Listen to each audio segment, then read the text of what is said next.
ನಮಸ್ಕಾರ ಸ್ನೇಹಿತರೆ, ಎಲ್ಲರಿಗೂ ಸ್ಟಡಿ ಡೇಸ್ ಕನ್ನಡ ಯೂಟ್ಯೂಬ್ ಚಾನಲ್ಗೆ ಸ್ವಾಗತ. ಸ್ನೇಹಿತರನ್ನ ಇವತ್ತಿನ ವಿಡಿಯೋದಲ್ಲಿ ಜುಲೈ 5ರ ಒಂದು ಕರೆಂಟ್ ಅಫೇರ್ಸ್ನ ಸ್ಟಾರ್ಟ್ ಮಾಡೋಕ್ಕಿಂತ ಮುಂಚಿತವಾಗಿ ಯಾರಾದರೂ ನಮ್ಮ ಚಾನಲ್ಗೆ ಸಬ್ಸ್ಕ್ರೈಬ್ ಆಗಿಲ್ಲ ಅಂದರೆ ಚಾನಲ್ನ ಸಬ್ಸ್ಕ್ರೈಬ್ ಮಾಡಿ, ಶೇರ್ ಮಾಡಿ, ಲೈಕ್ ಮಾಡಿ ಮತ್ತು ಬೆಲ್ ಐಕನ್ನ ಕ್ಲಿಕ್ ಮಾಡಿ. ಬಿಕಾಸ್ ನಾವು ವಿಡಿಯೋ ಅಪ್ಲೋಡ್ ಮಾಡಿದಾಗ ನಿಮಗೆ ಬೇಗನೆ ನೋಟಿಫಿಕೇಶನ್ ಬರುತ್ತೆ.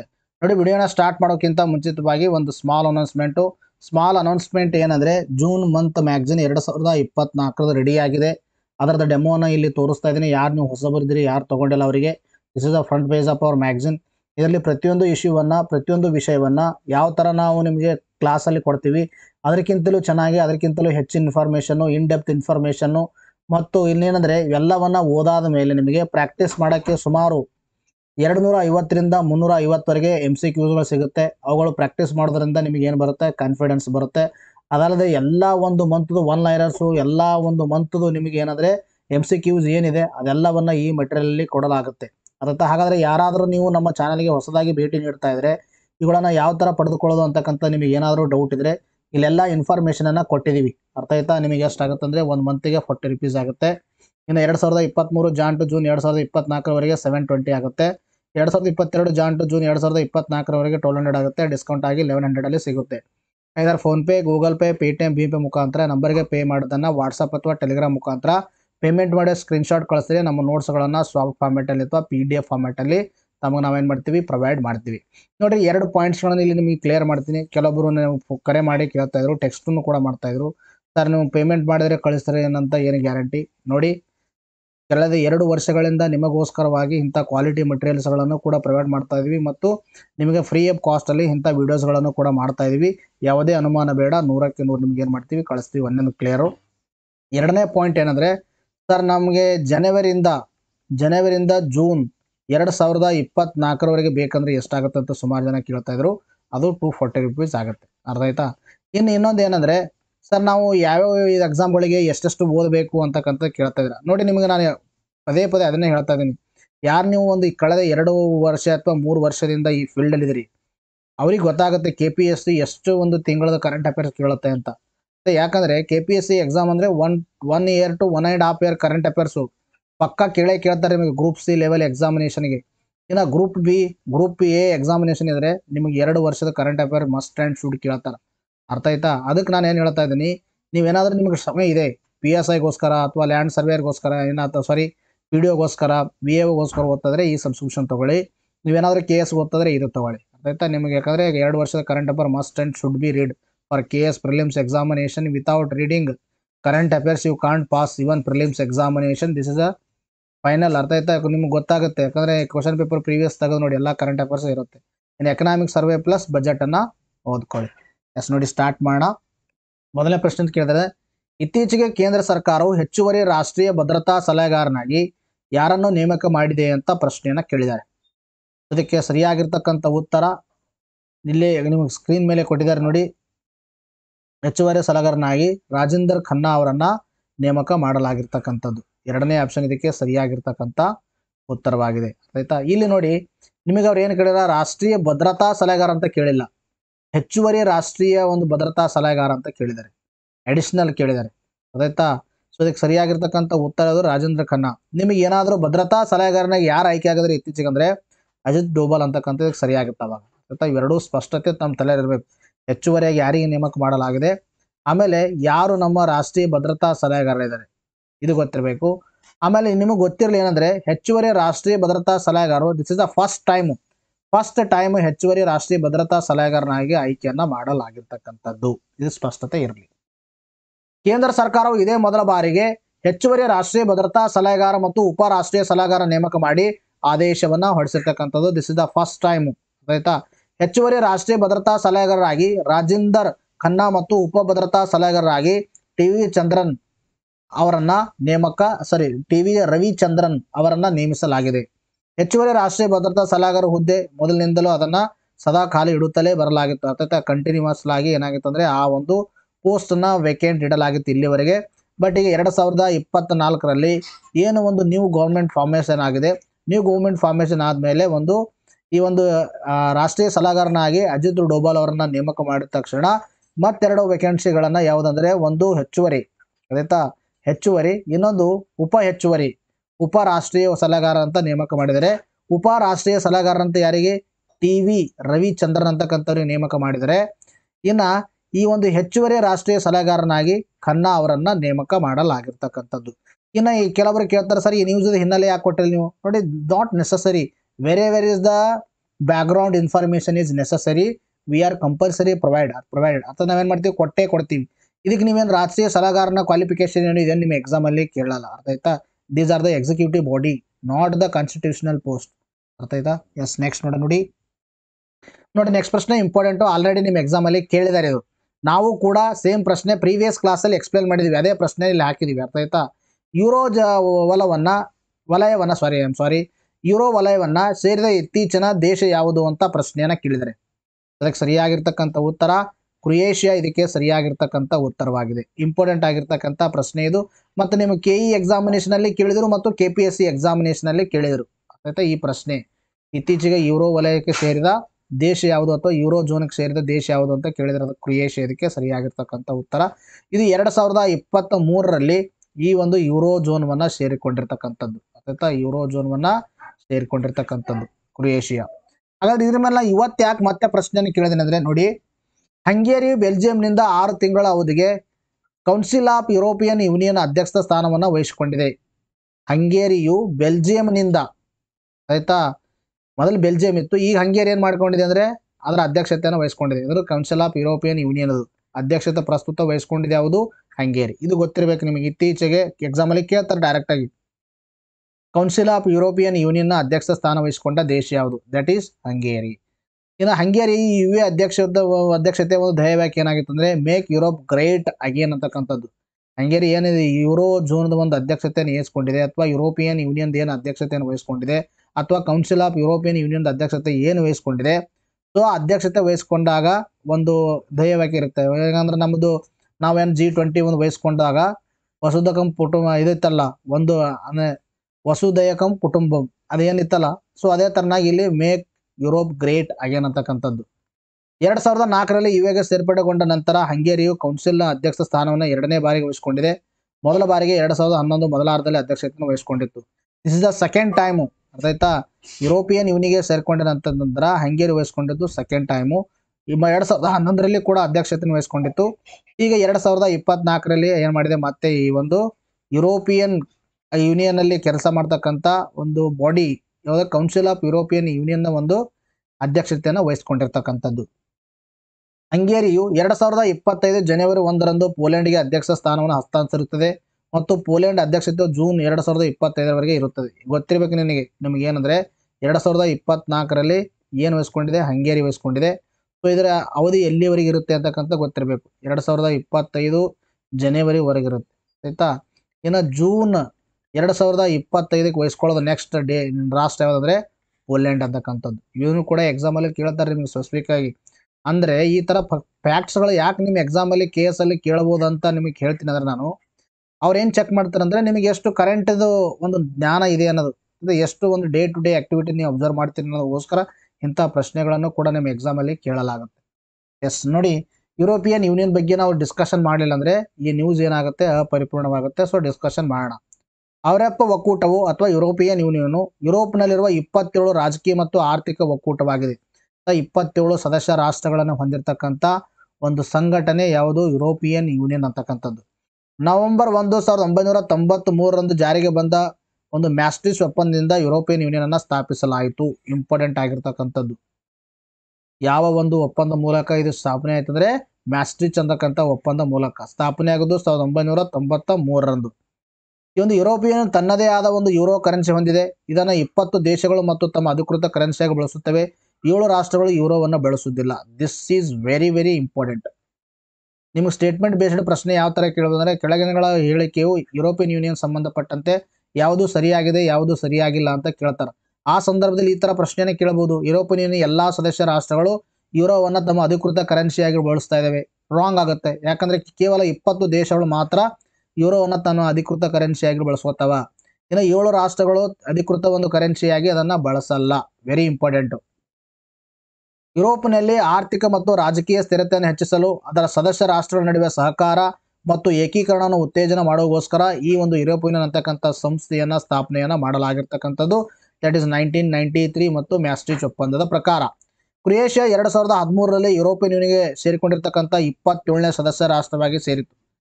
2023 2023ರಲ್ಲಿ ಇತ್ತೀಚೆಗೆ ಕ್ರೊಯೇಷಿಯಾ ಸೇರಿಕೊಂಡಿದ್ದು 27ನೇ ಸದಸ್ಯ ರಾಷ್ಟ್ರವಾಗಿ, ಇದಕ್ಕೆ ಯುರೋಪಿಯನ್ ಯೂನಿಯನ್ಗೆ. ಯುನೈಟೆಡ್ ಕಿಂಗ್ಡಮ್ 2020ರಲ್ಲಿ ಯುರೋಪಿಯನ್ ಯೂನಿಯನ್ ಅನ್ನು ತೊರೆದಿತ್ತು. ಯುನೈಟೆಡ್ ಕಿಂಗ್ಡಮ್ 2020ರಲ್ಲಿ ಬಿಟ್ಟು ಹೋಗಿರ್ತಕ್ಕಂಥದ್ದು. ಆಯ್ತಾ, ಬ್ರೆಕ್ಸಿಟ್ ಅಂತ ಕರಿತೀವಿ ಅದಕ್ಕೆ ನಾವು. ಬ್ರೆಕ್ಸಿಟ್ ಅಂದ್ರೆ ಈ ಒಂದು ಬ್ರಿಟನ್ ಏನಂದ್ರೆ ಯುರೋಪಿಯನ್ ಯೂನಿಯನ್ ಇಂದ ವಾಪಸ್ ಹೋಗೋದು. ಸೊ ಈ ಪ್ರಶ್ನೆಯನ್ನ ನಿಮಗೆ 2017-18ರ ಒಂದು KS ಪ್ರಿಲಿಮ್ಸ್ ಅನ್ನ 2020ರಲ್ಲಿ ಏನ್ ನಡೆಸಿರು ಅದರಲ್ಲಿ ಬ್ರೆಕ್ಸಿಟ್ ಮೇಲೆ ಪ್ರಶ್ನೆಯನ್ನ ಕೇಳಿದರು. ಅರ್ಥ ಆಯ್ತಾ? ಹಾಗಾದ್ರೆ ಕರೆಂಟ್ ಇವೆಂಟ್ ಅಲ್ಲಿ ಇತ್ತು.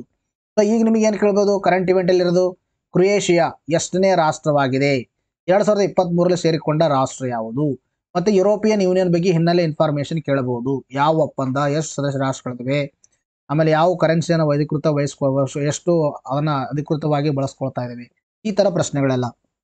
ಇನ್ನ ಯೂರೋ ಜೋನ್ ಬಗ್ಗೆ ನಾವು ಮಾತಾಡ್ತಾ ಬಂದಾಗ, ಯೂರೋ ವಲಯವು ಅಧಿಕೃತವಾಗಿ ಯೂರೋ ಪ್ರದೇಶ ಎಂದು ಕರೆಯಲ್ಪಡುತ್ತದೆ. ಯೂರೋ ಪ್ರದೇಶ ಅಂತ ಹೇಳ್ತೀವಿ.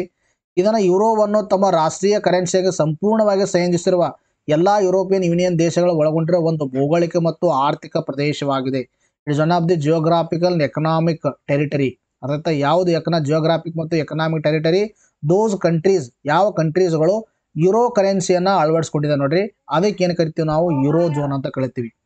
ಪ್ರಸ್ತುತವಾಗಿ ಯೂರೋ ಜೋನು 20 ದೇಶಗಳನ್ನ ಒಳಗೊಂಡಿರ್ತಕ್ಕಂಥದ್ದು. Currently euro zone has the 20 nations. 20 ದೇಶಗಳಿದಾವೆ. ಯಾಕಂದ್ರೆ ಈಗಾಗಲೇ ಹೇಳಿದರೆ 20 ದೇಶಗಳು ಯೂರೋವನ್ನ ಕರೆನ್ಸಿಯಾಗಿ ಅಧಿಕೃತವಾಗಿ ಒಪ್ಪಿಕೊಂಡರೆ, ಇನ್ನ 7 ದೇಶಗಳು ಕರೆನ್ಸಿಯನ್ನ ಏನ್ ಮಾಡಿಲ್ಲ ಅಂದ್ರೆ ಒಪ್ಪಿಕೊಳ್ಳದೆ ಇರ್ತಕ್ಕಂಥದ್ದು. 7 ದೇಶಗಳು ಒಪ್ಕೊಂಡಿಲ್ಲ. ಅಂದ್ರೆ ಒಪ್ಕೊಂಡ್ರು ಕೂಡ, ಸಹಿ ಹಾಕಿದ್ರು ಕೂಡ ಅಧಿಕೃತ ಕರೆನ್ಸಿಯಾಗಿ ಬಳಸ್ಕೊಳ್ತಾ ಇಲ್ಲ ಅಂತ. ಇಷ್ಟು ಮಾಹಿತಿ ತಮ್ಮ ತಲೆಯಲ್ಲಿ ಕ್ಲಿಯರ್ ಆಗಿ ಇರಬೇಕು. ಇನ್ನು ಯೂರೋ ವಲಯಕ್ಕೆ ಸೇರಿದ ಇತ್ತೀಚಿನ ದೇಶಗಳು, ಇದು ಕೂಡ ಇಂಪಾರ್ಟೆಂಟ್ ಆಗುತ್ತೆ. ಸೊ ಎಸ್ಟೋನಿಯಾ ಅಂತಕ್ಕಂಥದ್ದು 2011ರಲ್ಲಿ ಸೇರ್ಕೊಂಡಿದೆ.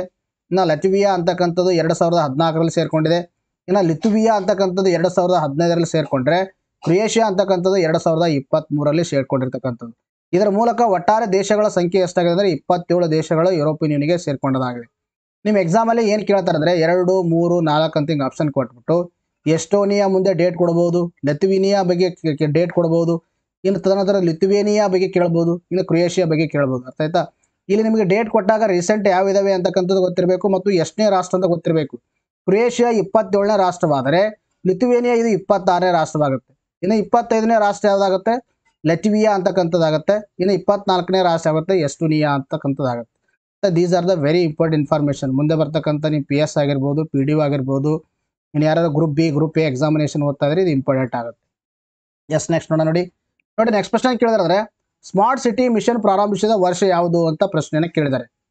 ಅದಕ್ಕೆ ಸರಿಯಾಗಿರ್ತಕ್ಕಂಥ ಉತ್ತರ ಯಾವುದಂದ್ರೆ ದಟ್ ಇಸ್ ಎರಡನೇ ಆಪ್ಷನ್ 2015 ಇದಕ್ಕೆ ಸರಿಯಾಗಿರ್ತಕ್ಕಂಥ ಉತ್ತರವಾಗಿದೆ. ಆಯ್ತಾ? ನೋಡಿ, ಸ್ಮಾರ್ಟ್ ಸಿಟಿ ಮಿಷನ್ ಬಗ್ಗೆ ಸುಮಾರು ಬಾರಿ ಎಕ್ಸಾಮ್ ಅಲ್ಲಿ ಕ್ವಶನ್ ಅನ್ನ ಕೇಳಿದ್ದಾರೆ. ನಿಮ್ಮ ಒಂದು KPSC ಕೂಡ ಕೇಳಿದ್ದಾರೆ ಮತ್ತು KE ಎಕ್ಸಾಮಿನೇಷನ್ ಅಲ್ಲಿ ಕೂಡ ಕೇಳಿದ್ದಾರೆ. ಸೊ ಸ್ಮಾರ್ಟ್ ಸಿಟಿ ಮಿಷನ್ ಇವತ್ತೇ ನಾನು ಯಾಕೆ ಪ್ರಶ್ನೆ ಇದ್ರ ಮೇಲೆ ಕೇಳಿದ್ದೀನಿ ಅಂದ್ರೆ, ನೋಡಿ, ಕೇಂದ್ರ ವಸತಿ ಮತ್ತು ನಗರ ವ್ಯವಹಾರಗಳ ಸಚಿವಾಲಯವು ಸ್ಮಾರ್ಟ್ ಸಿಟಿ ಮಿಷನ್ ಯೋಜನೆ ಗಡುವನ್ನು 2025 ಮಾರ್ಚ್ 31ಕ್ಕೆ ವಿಸ್ತರಿಸಿದೆ. This is very important. ಈಗ ನಾನು ಏನು ಹೇಳ್ತಾ ಇದ್ದೀನಿ, ಈ ಫ್ಯಾಕ್ಟು ಇಂಪಾರ್ಟೆಂಟ್. ಯಾಕೆ ನಾನು ಇಂಪಾರ್ಟೆಂಟ್ ಅಂತ ಹೇಳ್ತೀನಿ ಅಂದರೆ, ಇದು ನ್ಯೂಸ್ ಅಲ್ಲಿರ್ತಕ್ಕಂಥ ಕಾಂಟೆಕ್ಸ್ಟು. ಇದರಲ್ಲಿ ನೀವು 2 ಪಾಯಿಂಟ್ಸ್ಗಳನ್ನು ಡೆರೈವ್ ಮಾಡ್ಕೋಬಹುದು. 2 ಪಾಯಿಂಟ್ ಏನು ಡೆರೈವ್ ಮಾಡ್ಕೊಳ್ಳೋದಂದ್ರೆ, ಸ್ಮಾರ್ಟ್ ಸಿಟಿ ಮಿಷನ್ ಅಂತಕ್ಕಂಥದ್ದು ಎಕ್ಸ್ಟೆನ್ಷನ್ ಎಲ್ಲಿವರೆಗೆ ಎಕ್ಸ್ಟೆನ್ಷನ್ ಮಾಡಲಾಗಿದೆ, ಇದರ ಒಂದು ಟಾರ್ಗೆಟೆಡ್ ಇಯರ್ ಎಲ್ಲಿವರೆಗೆ ಮುಂದುವರಿಸಲಾಗಿದೆ ಅಂದರೆ 2025 ಮಾರ್ಚ್ 31ಕ್ಕೆ ಮುಂದುವರಿಸಲಾಗಿದೆ ಅನ್ನೋದು ಮೊದಲನೇ ಫ್ಯಾಕ್ಟ್. ಆದರೆ ಇದು ಎರಡನೇ ಫ್ಯಾಕ್ಟ್ ಏನಂದ್ರೆ, ಇದು ಯಾವ ಒಂದು ಯಾವ ಸಚಿವಾಲಯದ ಅಡಿಯಲ್ಲಿ ಈ ಒಂದು ಸ್ಮಾರ್ಟ್ ಸಿಟಿ ಮಿಷನ್ ಬರುತ್ತಂದ್ರೆ, ಕೇಂದ್ರ ವಸತಿ ಮತ್ತು ನಗರ ವ್ಯವಹಾರಗಳ ಸಚಿವಾಲಯದ ಅಡಿಯಲ್ಲಿ ಈ ಒಂದು ಸ್ಮಾರ್ಟ್ ಸಿಟಿ ಮಿಷನ್ ಬರುತ್ತೆ. ಇನ್ನು ಇದು ಎರಡನೇ ಬಾರಿಗೆ ಸ್ಮಾರ್ಟ್ ಸಿಟಿ ಮಿಷನ್ ಗಡುವನ್ನು ವಿಸ್ತರಿಸಲಾಗಿದೆ. ಈ ಹಿಂದೆ 2024 ಜೂನ್ 30ರ ಅವಧಿಗೆ ನೀಡಲಾಗಿತ್ತು. ಈ ಹಿಂದೆ ಏನು ಮಾಡಿದರೆ, ಎಕ್ಸ್ಟೆನ್ಷನ್ ಕೂಡ ಮಾಡಿದರೆ. 2024 ಜೂನ್ ಅಂತ ಮುಂದೆ ಏನು ಮಾಡಿದ್ರು, ಎಕ್ಸ್ಟೆಂಡ್ ಮಾಡಿದ್ರು. This is the second time ಈ ಒಂದು ಸ್ಮಾರ್ಟ್ ಸಿಟಿ ಮಿಷನ್ನ ಅವಧಿಯನ್ನ ವಿಸ್ತರಣೆ ಮಾಡ್ತಾ ಇರ್ತಕ್ಕಂಥದ್ದು. ಇನ್ನು ಸ್ಮಾರ್ಟ್ ಸಿಟಿ ಮಿಷನ್ ಬಗ್ಗೆ ನಾವು ಮಾತಾಡ್ತಾ ಬಂದಾಗ, 2015 ಜೂನ್ 25ರಂದು ಭಾರತ ಪ್ರಧಾನಮಂತ್ರಿ ಆಗಿರ್ತಕ್ಕಂಥ ನರೇಂದ್ರ ಮೋದಿ ಒಂದು ಎಂಬಿಷಿಯಸ್ ಪ್ರೋಗ್ರಾಮ್ ಇದು. ಇದನ್ನ ಅವಾಗ ಲಾಂಚ್ ಮಾಡಿದ್ರು. ಇದು ಕೇಂದ್ರ ಪ್ರಾಯೋಜಿತ ಒಂದು ಯೋಜನೆಯಾಗಿದೆ. It is not A central sector scheme. ಇದು ಒಂದು ಸೆಂಟ್ರಲ್ ಸೆಕ್ಟರ್ ಸ್ಕೀಮ್ ಅಲ್ಲ. It is a centrally sponsored scheme. What does mean by centrally sponsored and centrally sector schemes? In case of central sector schemes, funding is completely from the central government. Funding ಮತ್ತು implementation ಎರಡೂ ಏನು ಮಾಡ್ತಿದ್ದಾರೆ, ಕೇಂದ್ರ ಸರ್ಕಾರವೇ ಮಾಡ್ತಾ ಇದ್ದಾರೆ. So ಅದಕ್ಕೆ ನಾವು ಸೆಂಟ್ರಲ್ ಸೆಕ್ಟರ್ ಸ್ಕೀಮ್ ಅಂತ ಕರಿತೀವಿ. So funding is divided between the two, centre and state. Centre ಮತ್ತು ಸ್ಟೇಟ್ ಮಧ್ಯದಲ್ಲಿ ಡಿವೈಡ್ ಆಗಿದ್ದು, ಪ್ಲಾನ್ ಸೆಂಟ್ರಲ್ ಗೌರ್ಮೆಂಟ್ ಹಾಕಿದ್ರೆ ಇಂಪ್ಲಿಮೆಂಟೇಷನ್ ಏನಾದರೂ ಸ್ಟೇಟ್ ಗೌರ್ಮೆಂಟ್ ಮಾಡ್ತಾ ಇದ್ದಾರೆ. So that scheme is known as the centrally sponsored scheme ಅಂತ ನಾವು ಹೇಳ್ತೀವಿ. ಇಂಪಾರ್ಟೆಂಟ್, ಇದು ಸ್ಪಷ್ಟತೆ ಇರಬೇಕು. ನಗರ ಕಾರ್ಯಗಳನ್ನು ಸಂಯೋಜಿಸೋದು, ವಿರಳ ಸಂಪನ್ಮೂಲಗಳನ್ನು ಹೆಚ್ಚು ಪರಿಣಾಮಕಾರಿಯಾಗಿ ಬಳಸುವುದು ಮತ್ತು ನಾಗರಿಕರ ಜೀವನದ ಒಂದು ಗುಣಮಟ್ಟ ಸುಧಾರಿಸುವುದು ಇದರ ಉದ್ದೇಶವಾಗಿದೆ. ಅಲ್ಟಿಮೇಟ್ ಏಮ್ ಅಂದರೆ ಇದೆ. ಅಲ್ಟಿಮೇಟ್ ಏಮ್ ಅಂದರೆ ನಾಗರಿಕರ ಜೀವನದ ಗುಣಮಟ್ಟ, the standardity of living of the citizen of this country, ಅವ್ರದ್ದು ಒಂದು ಇಂಪ್ರೂವ್ ಮಾಡೋದು ಈ ಒಂದು ಸ್ಮಾರ್ಟ್ ಸಿಟಿ ಮಿಷನ್ ಒಂದು ಏನಾಗಿದೆ ಅಂದರೆ ಮುಖ್ಯ ಉದ್ದೇಶವಾಗಿರ್ತಕ್ಕಂಥದ್ದು. ಸೊ ಸ್ಟ್ಯಾಂಡರ್ಡಿಟಿ ನಾವು ಅದನ್ನು ಇನ್ಕ್ರೀಸ್ ಮಾಡ್ಬೇಕಂದ್ರೆ ಲಿವಿಂಗ್ದು, ಸೊ ಮೇನ್ ಏನು ಮಾಡಬೇಕು, ನಮ್ಮಲ್ಲಿ ಇರ್ತಕ್ಕಂಥ ಕಾರ್ಯಗಳನ್ನು ನಾವೇನು ಮಾಡಬೇಕು, ಸಂಯೋಜನೆ ಮಾಡಬೇಕಾಗುತ್ತೆ, ಎಲ್ಲೂ ಏನೋ ಇಂಟಿಗ್ರೇಟೆಡ್ ಮಾಡಬೇಕಾಗತ್ತೆ. ಆಮೇಲೆ ಕೊರತೆ ಇರತಕ್ಕಂಥ ಈ ಒಂದು ಸ್ಕೇರ್ಸಿಟಿ ಸಂಪನ್ಮೂಲಗಳನ್ನು ನಾವು ಒಂದು ಪರಿಣಾಮಕಾರಿಯಾಗಿ ಬಳಸ್ಕೊಳ್ಬೇಕಾಗತ್ತೆ. ಸೊ ಪರಿಣಾಮಕಾರಿಯಾಗಿ ಬಳಸಬೇಕಂದ್ರೆ ಪ್ಲಾನಿಂಗ್ ಇರಬೇಕು. ಪ್ಲಾನಿಂಗ್ ಆದಮೇಲೆ ಅದನ್ನು ಏನು ಸಂಯೋಜನೆ ಮಾಡಬೇಕು. ಸೊ ಇವೆಲ್ಲವನ್ನು ಕರೆಕ್ಟ್ ಮಾಡಿದಾಗ ಅವಾಗ ಮಾತ್ರ the standardity of living of citizen of this country ಏನಾಗುತ್ತೆ, ಇಂಪ್ರೂವ್ಮೆಂಟ್ ಆಗುತ್ತೆ. ಇದು ultimate aim of the smart city mission. Smart city ಕೆಲವು ಸ್ಮಾರ್ಟ್ ಪರಿಹಾರಗಳ ಅನ್ವಯದ ಮೂಲಕ ಯೋಗ್ಯ ಗುಣಮಟ್ಟದ ಜೀವನ, ಸ್ವಚ್ಛ ಸುಸ್ಥಿರ ಪರಿಸರವನ್ನು ನೀಡಲು ಮೂಲಭೂತ ಮೂಲ ಸೌಕರ್ಯಗಳನ್ನು ಹೊಂದಿರುವ ಒಂದು ನಗರಗಳಾಗಿವೆ. ಆಮೇಲೆ ಕೆಲವರು ಏನಂದ್ರೆ, ಸರ್ ಈ ಸ್ಮಾರ್ಟ್ ಸಿಟಿ ಮಿಷನ್ ಬಗ್ಗೆ ಹೇಳಿದ್ರೆ ಇನ್ನೂ ಸ್ವಲ್ಪ ಏನೋ ಹೇಳಬೇಕಾಗಿತ್ತು ಅಂತ ಕೆಲವರಿಗೆ ಅನಿಸುತ್ತೆ. ನೋಡಿ, ಸ್ಮಾರ್ಟ್ ಸಿಟಿ ಮಿಷನ್ ಬಗ್ಗೆ ಇನ್ನೂ ಹೇಳಬೇಕಂತ ಅನಿಸಿದಾಗ ನಿಮಗೆ ಇನ್ ಡೆಪ್ತ್ ಇನ್ಫಾರ್ಮೇಷನ್, ಇದಕ್ಕೆ ಹೆಚ್ಚಿಗೆ ಇನ್ಫಾರ್ಮೇಷನ್ನು ಏನು ಕೆಲವೊಂದು ಪಾಯಿಂಟ್ಸ್ಗಳು ಮಿಸ್ ಆಗಿರ್ತಾವೆ. ಎಕ್ಸಾಮಲ್ಲಿ ಯಾವ ಒಂದು ಡೇಟಾ ಪಾಯಿಂಟ್ಸ್ಗಳನ್ನು ಕೇಳಿರ್ತಾರ, ಯಾವ ಸ್ಟೇಟ್ಮೆಂಟ್ಸ್ಗಳನ್ನು ಕೇಳಿರ್ತಾರೆ, ನಾವು ಎಲ್ಲವನ್ನು ಅಬ್ಸರ್ವ್ ಮಾಡ್ತಿರ್ತೀವಿ. ಅವು ನಿಮ್ಮ ಮ್ಯಾಗಝಿನ್ಸ್ಗಳಲ್ಲಿ ಪಾಯಿಂಟ್ಸ್ಗಳನ್ನು ಎಡಿಷನ್ ಆಗಿ ಆ್ಯಡ್ ಮಾಡ್ತೀವಿ. This is the difference between what we are providing in the class, what we are giving in the magazine. ಅಲ್ಲಿ ಮ್ಯಾಗಝಿನಲ್ಲಿ ಏನು ಕೊಡ್ತೀವಿ, ಇನ್ ಡೆಪ್ತ್ ಇನ್ಫಾರ್ಮೇಷನನ್ನು ಕೊಡ್ತೀವಿ. ಎಸ್, ನೆಕ್ಸ್ಟ್ ನೋಡ್ರಿ ನೆಕ್ಸ್ಟ್ ಪ್ರಶ್ನೆ ಕೇಳಿದ್ರೆ, ಸಂಪೂರ್ಣತಾ ಅಭಿಯಾನವನ್ನು ಪ್ರಾರಂಭಿಸಿದ ಸಂಸ್ಥೆ ಯಾವುದು ಅಂತ ಪ್ರಶ್ನೆಯನ್ನು ಕೇಳಿದ್ದಾರೆ. ಅದಕ್ಕೆ ಸರಿಯಾಗಿರ್ತಕ್ಕಂಥ ಉತ್ತರ ಮೊದಲನೇ ಆಪ್ಷನ್ ನೀತಿ ಆಗೋದಕ್ಕೆ ಸರಿಯಾಗಿರ್ತಕ್ಕಂಥ ಉತ್ತರವಾಗಿದೆ.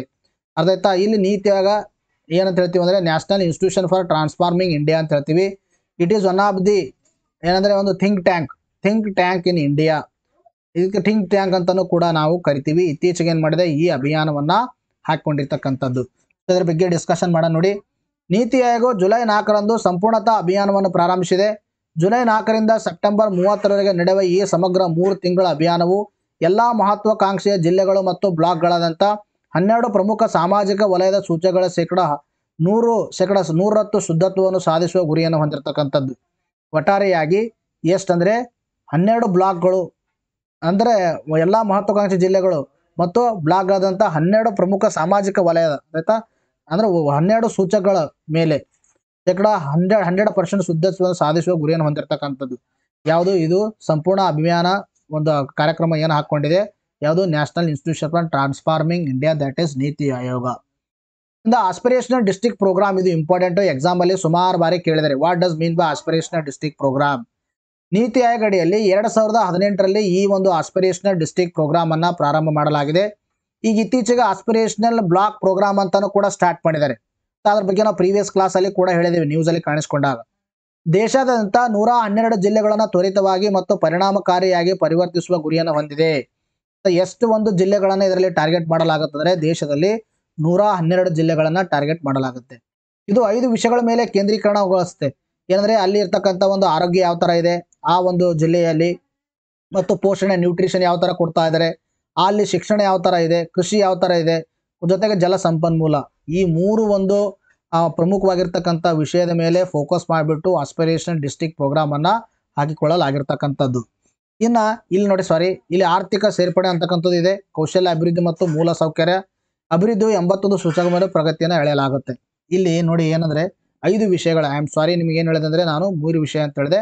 So it concentrates on the 5 matters, 5 ಒಂದು ಪ್ಯಾರಾಮೀಟರ್ ಮೇಲೆ ಕಾನ್ಸಂಟ್ರೇಟ್ ಮಾಡುತ್ತೆ. ಆರೋಗ್ಯ, ಪೋಷಣೆ, ಶಿಕ್ಷಣ, ಕೃಷಿ ಮತ್ತು ಜಲ ಸಂಪನ್ಮೂಲ, ಆರ್ಥಿಕ ಸೇರ್ಪಡೆ, ಕೌಶಲ್ಯ ಅಭಿವೃದ್ಧಿ ಮತ್ತು ಮೂಲ ಸೌಕರ್ಯ. ಅರ್ಥ? ಅಲ್ಲಿ ಇನ್ಫ್ರಾಸ್ಟ್ರಕ್ಚರು, ಅಲ್ಲಿ ಏನು ಸ್ಕಿಲ್ ಯಾವ ಥರ ಇದೆ, ಇನ್ನೇ ಎಕನಾಮಿಕ್ ಇನ್ಕ್ಲೂಷನ್ ಯಾವ ಥರ ಇದೆ ಅಂತಕ್ಕಂಥದ್ರ ಬಗ್ಗೆ.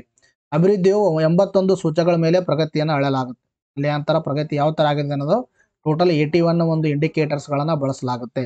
ಗೊತ್ತಿರಬೇಕು. ಆಸ್ಪಿರೇಷನಲ್ ಡಿಸ್ಟ್ರಿಕ್ಟ್ ಪ್ರೋಗ್ರಾಮ್ ಇದರಲ್ಲಿ ಎಷ್ಟು ಒಂದು ಇದರಲ್ಲಿ ಸೂಚ್ಯಾಂಕವನ್ನು ಅಳೆಯಲು ಎಷ್ಟು ವಿಷಯಗಳ ಮೇಲೆ ಕೇಂದ್ರೀಕರಣ ಮಾಡುತ್ತೆ, ಟೋಟಲ್ ಆಗಿ ಎಷ್ಟು ಜಿಲ್ಲೆಗಳನ್ನು ಸೆಲೆಕ್ಟ್ ಮಾಡಲಾಗುತ್ತೆ, ಎಷ್ಟು ಇಂಡಿಕೇಟರ್ಸ್ಗಳು ಇದಾವೆ. ಆಮೇಲೆ ಇದು ಯಾವ ಒಂದು ಸಂಸ್ಥೆ ಇದನ್ನು ಪ್ರಾರಂಭ ಮಾಡಿದೆ ಅಂತಕ್ಕಂಥದ್ದು, ದಟ್ ಇಸ್ ನೀತಿ ಆಯೋಗ ಅಂತಕ್ಕಂಥ ಸ್ಪಷ್ಟತೆ ಇರಲಿ. ಇನ್ನು ಆಸ್ಪಿರೇಷನಲ್ ಬ್ಲಾಕ್ ಪ್ರೋಗ್ರಾಮ್ ಅರ್ಥ ಆಯ್ತಾ. ಆಸ್ಪಿರೇಷನ್ ಬ್ಲಾಕ್ ಪ್ರೋಗ್ರಾಮ್ ಈಗಾಗಲೇ ನಾನು ಹೇಳಿದೆ ನೋಡಿ. ನೀತಿ ಆಯೋಗ ಅಡಿಯಲ್ಲಿ 2023 ಇದನ್ನು ಪ್ರಾರಂಭಿಸಲಾಯಿತು. 2023 ರೀಸೆಂಟ್ ಆಗಿ ಸ್ಟಾರ್ಟ್ ಮಾಡಿರ್ತಕ್ಕಂಥ ಒಂದು ಪ್ರೋಗ್ರಾಮ್ ಇದು. ಇದರಲ್ಲಿ 329 ಜಿಲ್ಲೆಗಳು ಮತ್ತು 500 ಬ್ಲಾಕ್ಗಳನ್ನು ಒಳಗೊಂಡಿರ್ತಕ್ಕಂಥದ್ದು. 500 ಬ್ಲಾಕ್ಗಳು ಮತ್ತು ಅದರಲ್ಲಿ ಅಂದ್ರೆ 329 ಜಿಲ್ಲೆಗಳನ್ನು ಒಳಗೊಂಡ 500 ಬ್ಲಾಕ್ಗಳು. ಅಥವಾ 5 ವಿಷಯಗಳ ಮೇಲೆ ಕೇಂದ್ರೀಕರಣ ಮಾಡುತ್ತೆ. ಈಗಾಗಲೇ ಹೇಳಿದ್ದೀನಿ, ಆರೋಗ್ಯ, ಪೋಷಣೆ, ಶಿಕ್ಷಣ, ಕೃಷಿ ಸಂಬಂಧಿತ ಸೇವೆಗಳು ಮತ್ತು ಮೂಲಭೂತ ಸೌಕರ್ಯ, ಸಾಮಾಜಿಕ ಅಭಿವೃದ್ಧಿ, ಇವುಗಳ ಮೇಲೆ ಏನು ಮಾಡುತ್ತೆ, ಇದು ಕಾನ್ಸಂಟ್ರೇಟ್ ಮಾಡುತ್ತೆ. ಇದು ಯಾವುದು ಆಸ್ಪಿರೇಷನಲ್ ಬ್ಲಾಕ್ ಪ್ರೋಗ್ರಾಮ್. ಪ್ರಗತಿ ಅಭಿವೃದ್ಧಿಯು 40 ಸೂಚಕಗಳ ಮೇಲೆ ಅಳೆಯಲಾಗುತ್ತೆ. ನೋಡಿ, ಇದು ಡಿಸ್ಟಿಂಕ್ಷನ್ ಗೊತ್ತಿರಬೇಕು ನಿಮಗೆ. ಒಂದು ಆಸ್ಪಿರೇಷನಲ್ ಡಿಸ್ಟ್ರಿಕ್ಟ್ ಪ್ರೋಗ್ರಾಮ್, ಇನ್ನೊಂದು ಆಸ್ಪಿರೇಷನಲ್ ಬ್ಲಾಕ್ ಪ್ರೋಗ್ರಾಮ್. ಇದು ಲಾಂಚ್ ಮಾಡಿದ್ದು ಎಷ್ಟರಲ್ಲಿ ಅಂದರೆ ಇದು 2018ರಲ್ಲಿ. ಇದು ಲಾಂಚ್ ಮಾಡಿದವಾಗ 2023ರಲ್ಲಿ. ಆಮೇಲೆ ಇದರ ಅಡಿಯಲ್ಲಿ ಟೋಟಲ್ 112 ಜಿಲ್ಲೆಗಳನ್ನು ಟಾರ್ಗೆಟ್ ಮಾಡಲಾಗುತ್ತೆ. ಇದರಲ್ಲಿ 329 ಜಿಲ್ಲೆಗಳನ್ನು ಟಾರ್ಗೆಟ್ ಮಾಡಲಾಗುತ್ತೆ. ಇದನ್ನು ಕೂಡ 5 ವಿಷಯಗಳ ಮೇಲೆ ಕೇಂದ್ರೀಕರಣ ಮಾಡುತ್ತೆ. ಇದನ್ನು ಕೂಡ 5 ವಿಷಯಗಳ ಮೇಲೆ ಕೇಂದ್ರೀಕರಣ ಮಾಡುತ್ತೆ. ಇಷ್ಟು ಸ್ಪಷ್ಟತೆ ನಿಮಗೆ ಇರಬೇಕು. ಮತ್ತು ಇವೆರಡು ಏನಂದರೆ ಈ aspiration block programme, aspiration district programme, these are the programmes under the NITI Aayog. NITI Aayog ತೆಗೆದುಕೊಂಡಿರ್ತಕ್ಕಂಥ initiative. S, next ನೋಡೋಣ ನೋಡಿ. ನೆಕ್ಸ್ಟ್ ಏನಿದೆ ಅಂದರೆ national institution for transforming India. ಇದು ಸುಮಾರು ಬಾರಿ ನಿಮಗೆ 20ರಿಂದ 25 ಬಾರಿ ಕಳೆದ ಒಂದು ವರ್ಷದಲ್ಲಿ ಒಂದು 20ರಿಂದ 25 ಬಾರಿ ನಿಮ್ಗೆ ಇನ್ ಡೆಪ್ತ್ ಆಗಿ ಇನ್ಫಾರ್ಮೇಷನ್ ನಮ್ಗೆ ಹೇಳಿರ್ಬೋದು. ಇನ್ನು ಸ್ಮಾಲ್ ಆಗಿ ಇನ್ನೊಂದು ಬಾರಿ ನಾವೇನು ಮಾಡೋಣ ನೋಡೋಣ, ಒಂದು ಗ್ಲಾನ್ಸ್ ಮಾಡೋಣ. ಸ್ಥಾಪನೆ ಆಗೋದು 2015 ಜನವರಿ 1. ತಮ್ಮೆಲ್ಲರಿಗೂ ಗೊತ್ತಿರುವ ಹಾಗೆ ಇದಕ್ಕಿಂತ ಮುಂಚಿತವಾಗಿ ಯಾವುದು ಪ್ಲಾನಿಂಗ್ ಕಮಿಷನ್ ಇತ್ತು. ಸೊ ಆ ಪ್ಲಾನಿಂಗ್ ಕಮಿಷನ್ಗೆ ಬದಲಾಗಿ national institution for transforming India ನೀತಿ ಆಯೋಗವನ್ನು ಸ್ಥಾಪನೆ ಮಾಡಲಾಯಿತು. ಇದರ ಅಧ್ಯಕ್ಷರು ಯಾರಾಗಿರ್ತಾರ, ಭಾರತ ಪ್ರಧಾನಮಂತ್ರಿ ಆಗಿರ್ತಾರ. ಈಗ ಯಾರಿದ್ರೆ ನರೇಂದ್ರ ಮೋದಿ ಅವರು. ಇದರ ಮೊದಲ ಅಧ್ಯಕ್ಷರು ಯಾರಂದ್ರೂ ಕೂಡ ಯಾರಾಗಿರ್ತಾರ, ನರೇಂದ್ರ ಮೋದಿ ಅವರೇ ಆಗಿರ್ತಾರೆ. ಇನ್ನು ಉಪಾಧ್ಯಕ್ಷರು ಯಾರಂದ್ರೆ ಸುಮನ್ ಬೇರಿ ಅವರಿದ್ದಾರೆ. ಇದರ ಸಿಇಒ ಆಗಿ ಯಾರು ಕಾರ್ಯನಿರ್ವಹಿಸ್ತಿದ್ದಾರೆ, BVR ಸುಬ್ರಹ್ಮಣ್ಯಂ. ಇವು ಇಂಪಾರ್ಟೆಂಟ್ ಎರಡು. ಇದು ಯಾಕಂದ್ರೆ 2023ರಲ್ಲಿ ಇವರು ಹೊಸದಾಗಿ ಆಯ್ಕೆ ಆಗಿರ್ತಕ್ಕಂಥ ಪೋಸ್ಟ್ಗಳು ಇವೆರಡು. ಇನ್ನು major initiative of NITI Aayog, ಇದು ಎಕ್ಸಾಮ್ ಅಲ್ಲಿ ಕೂಡ ಕೇಳಿದ್ದಾರೆ ನಿಮಗೆ, APSC ಎಕ್ಸಾಮ್ ಅಲ್ಲಿ. SDG ಇಂಡೆಕ್ಸ್ ಅಂದ್ರೆ ಸಸ್ಟೈನೇಬಲ್ ಡೆವಲಪ್ಮೆಂಟ್ ಇಂಡಿಯಾ ಇಂಡೆಕ್ಸ್. ಇದು ಯಾರು ಬಿಡುಗಡೆ ಮಾಡ್ತಾರೆ ಅಂದ್ರೆ ನೀತಿ ಆಯೋಗ ಬಿಡುಗಡೆ ಮಾಡ್ತಾರೆ, ಆಯ್ತಾ. Sustainable development goal India index. ತದನಂತರದಲ್ಲಿ ಇನ್ನೊಂದು ಯಾವುದು, ಕಾಂಪೋಸಿಟ್ ವಾಟರ್ ಮ್ಯಾನೇಜ್ಮೆಂಟ್ ಇಂಡೆಕ್ಸ್. ಈ ಇಂಡೆಕ್ಸ್ ಕೂಡ ಅಥವಾ ಈ ಇನಿಷಿಯೇಟಿವ್ ಕೂಡ ಯಾವುದು ಬಿಡುಗಡೆ ಮಾಡುತ್ತೆ, ನೀತಿ ಆಯೋಗ ಮಾಡುತ್ತೆ. ಇನ್ನು ಅಟಲ್ ಇನೋವೇಷನ್ ಮಿಷನ್, ಇದು major initiative under the NITI Aayog. ಇನ್ನು school education quality index, India innovation index, ಇವೆಲ್ಲ ಏನಂದ್ರೆ ನೀತಿ ಆಯೋಗದ ಪ್ರಮುಖವಾಗಿರ್ತಕ್ಕಂಥ ಇನಿಷಿಯೇಟಿವ್. ಅದಲ್ಲದೆ ಇನ್ನೊಂದು ಇಂಪಾರ್ಟೆಂಟ್ ಯಾವುದಂದ್ರೆ good governance index. Good governance index ಕೂಡ ಇದೇ ಬಿಡುಗಡೆ ಮಾಡುತ್ತೆ. ನೋಡಿ, ನಿಮಗೆ ಎಕ್ಸಾಮ್ ಅಲ್ಲಿ ಯಾವ ತರ ಕೇಳ್ತಾರೆ ಅಂದ್ರೆ ಕೆಳಗಿನಗಳ ಯಾವ ಒಂದು ಸೂಚ್ಯಾಂಕವನ್ನ ನೀತಿ ಆಯೋಗ ಬಿಡುಗಡೆ ಮಾಡುತ್ತೆ, ಬಿಡುಗಡೆ ಮಾಡಲ್ಲ ಅಂತಕ್ಕಂಥದ್ದು ಕೇಳ್ತಾರೆ. ಅವಾಗ ಗೊತ್ತಿರಬೇಕು, ಗುಡ್ ಗವರ್ನೆನ್ಸ್ ಇಂಡೆಕ್ಸ್ ಬಿಡುಗಡೆ ಮಾಡುತ್ತೆ. ಕಾಂಪೋಸಿಟ್ ವಾಟರ್ ಡೆವಲಪ್ಮೆಂಟ್ ಇಂಡೆಕ್ಸ್ ಕೂಡ, ವಾಟರ್ ಮ್ಯಾನೇಜ್ಮೆಂಟ್ ಇಂಡೆಕ್ಸ್ ಬಿಡುಗಡೆ ಮಾಡುತ್ತೆ. ತದನಂತರದಲ್ಲಿ ಇನ್ನೊಂದು ಯಾವುದಂದ್ರೆ SDG ಇಂಡಿಯಾ ಇಂಡೆಕ್ಸ್. ಆಮೇಲೆ ತದನಂತರದಲ್ಲಿ ಇಂಡಿಯಾ ಇನೋವೇಷನ್ ಇಂಡೆಕ್ಸ್. ಇವೆಲ್ಲ ಏನಂದ್ರೆ ನೀತಿ ಆಯೋಗ ಬಿಡುಗಡೆ ಮಾಡಿರ್ತಕ್ಕಂಥ ಒಂದು ಸೂಚ್ಯಾಂಕಗಳು, ಇಂಪಾರ್ಟೆಂಟ್. ಎಸ್, ನೆಕ್ಸ್ಟ್ ನೋಡಿ. ನೆಕ್ಸ್ಟ್ ಪ್ರಶ್ನೆ ಕೇಳಿದ್ರೆ, ಇತ್ತೀಚೆಗೆ ಜಾರ್ಖಂಡ್ ಮುಖ್ಯಮಂತ್ರಿಯಾಗಿ ಆಯ್ಕೆ ಆದವರು ಯಾರು ಅಂತ ಪ್ರಶ್ನೆನ ಕೇಳಿದ್ದಾರೆ. ಇದಕ್ಕೆ ಸರಿಯಾಗಿರ್ತಕ್ಕಂಥ ಉತ್ತರ ಮೊದಲನೇ option Hemant Soren is the right answer. ಇದ್ರ ಮೇಲೆ ಪ್ರಶ್ನೆ ಯಾಕೆ ಕೇಳಲಾಗಿದೆ ನೋಡಿ, ರಾಜ್ಯಪಾಲರಿಂದ ಪ್ರತಿನಿಧಿ 3ನೇ ಬಾರಿಗೆ ಪ್ರಮಾಣ ವಚನ, ಹೇಮಂತ್ ಮತ್ತೆ ಜಾರ್ಖಂಡ್ CM ಅಂತ ನ್ಯೂಸ್ ಪೇಪರ್ ಅಲ್ಲಿ ಆರ್ಟಿಕಲ್ ಕಾಣಿಸ್ಕೊಂಡಾಗ ಇದ್ರ ಮೇಲೆ ಪ್ರಶ್ನೆಯನ್ನು ಕೇಳಲಾಗಿದೆ.